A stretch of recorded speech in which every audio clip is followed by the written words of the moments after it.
श्री गणेशाय नमः. अवधूत चिंतन. श्री गुरुदेव दत्त.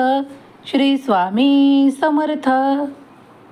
देव म्हणतात, माझ्या प्रिय बाळा, आज ज्या क्षणाला तू हा संदेश ऐकत असशील तेव्हा मी तुझ्यासाठी कार्य करत असेल आणि तू हे लवकरच पाहशील की तुला जीवनातील ते आनंदही प्राप्त होत आहेत.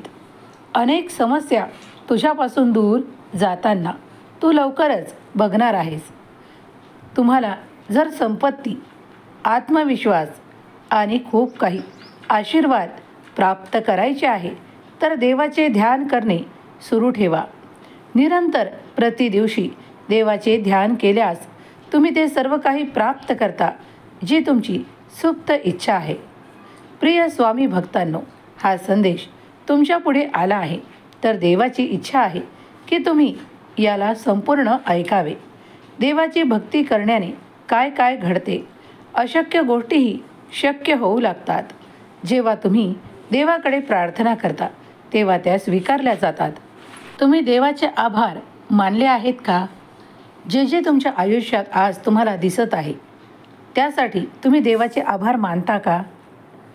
स्वामींना म्हणा, या सुंदर दिवसासाठी मी तुमचे आभारी आहे.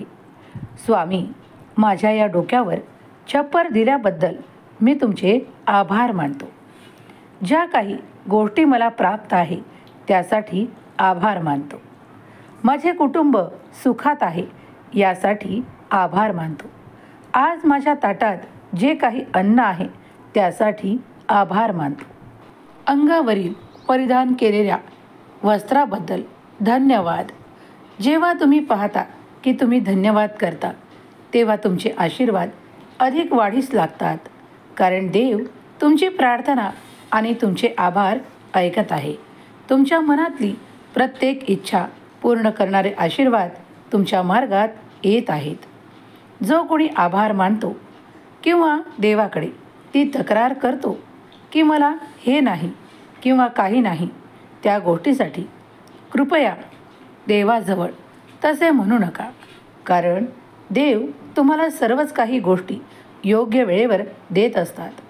तुम्ही जर त्यासाठी काही नाही या गोष्टींवर जास्त विचार करत असाल त्यापेक्षा तुमच्याकडे काय आहे याकडे जास्त लक्ष पुरवा, कारण देव तुम्हाला तुमच्या हिताचे ते सर्व काही देत आहेत.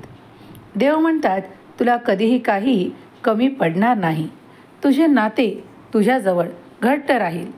त्यातील गोडवा, प्रेम, आपुलकी आणि जिव्हाळा तसाच राहून निरंतर तुला आनंदाचा झरा मिळत राहील. बाळा, मला माहीत आहे की तुम्ही कधीकधी खूप काही निराशेने भरून जाता, पण आज मी तुमच्यापर्यंत येण्याचे कारण विशेष आहे. देवाने मला तुमच्यापर्यंत पाठवले आहे की मी तुमच्या मनातील त्या क्लेशांना दूर करावे, तुमच्या मनातील त्या नकारात्मकतेला दूर करावे. तुम्ही मला गुरु मानता, तुम्ही मला परमेश्वर मानता, त्यामुळे आज मी तुमच्या पुढे आलो आहे. देव म्हणतात, बाळा, पुढील आयुष्यात तुला सुखद जगण्यासाठी जे काही आवश्यक आहे, मग ते सामर्थ्य असो, वैभव असो, तू मागितलेले आशीर्वाद असो आणि तुझ्या पूर्वजांचे आशीर्वाद असो, ते सर्व काही प्रभूकडून माझ्याकडून येत आहेत. तुम्ही ते स्वीकार करावे आणि आनंदी असावे.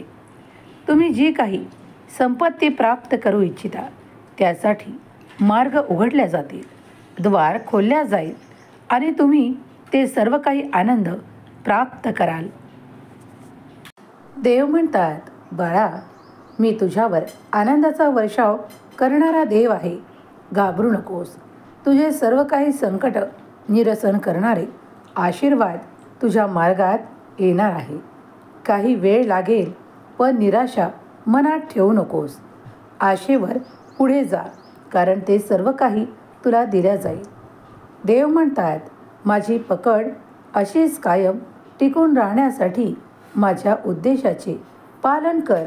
आत्ताच माझ्या संदेशाचा प्रचार कर, कारण तुझ्या एका मनात आलेल्या चांगल्या विचाराने तुझे भविष्य बदलू शकते. जर तुम्हाला हा संदेश आवडला आहे तर नक्कीच याला शेअर करायला विसरू नका. स्वामी माऊली तुमच्या सर्व काही इच्छा पूर्ण करतील आणि तुम्ही शेअर केल्यास तुम्ही भाग्यवान ठराल. कुणाचे हरलेले मन जर तुम्ही देवाकडे वळवू शकलात तर तितके पुण्य तुम्ही कमावाल. देव म्हणतात, माझ्या मार्गावर चालणारे कधीही हार मानत नाही. कोणीही त्यांना स्पर्श देखील करू शकत नाही. तुम्हाला माझ्यासोबत राहत असताना घाबरण्याची गरज नाही. मी तुला शक्ती देईन, मी तुला मदत करेन. माझी तुझ्यावर घट्ट पकड आहे आणि मी तुला सोडणार नाही, कारण मी तुझा देव आहे. तुझ्यावर आनंदाचा वर्षाव करण्यासाठी आज मी तुझ्यापुढे आलो आहे. मनातल्या निराशेला सोडून दे आणि सर्व काही चांगलेच होणार आहे यावर विश्वास ठेव. तुमच्या प्रगतीचे द्वार आज मी तुमच्यासाठी 24 तास उघडे ठेवणार आहे. जर तुम्ही या 24 तासात हा संदेश ऐकून त्यात प्रवेश करू इच्छित असाल तर ते तुमच्यासाठी उघडले जाणार आहे आणि जो कोणी एकदा त्यात प्रवेश मिळवेल तो कायमचा माझ्या आशीर्वादाने परिपूर्ण होईल. कारण आजचा दिवस अत्यंत शुभ फळं घेऊन आलेला दिवस आहे.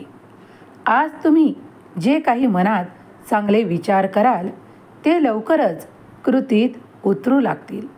आज केलेले चांगले कार्य तुमच्या अत्यंत शुभ फळासाठी मोजले जातील. देव तुमच्या प्रत्येक कर्माचा हिशोब ठेवतात. हे जर तुम्हाला माहीत नसेल तर या क्षणाला जाणून घ्या की तुम्ही निरंतर चांगले कर्म करावे अशी देवाची इच्छा आहे. जेव्हा तुम्ही देवाकडे येता, देवाची प्रार्थना करता, तेव्हा देव तुम्हाला सांगतात की चांगले कर्म करा. जर कुणी मदत तुमच्याकडे मागत असेल तर ती अवश्य करा.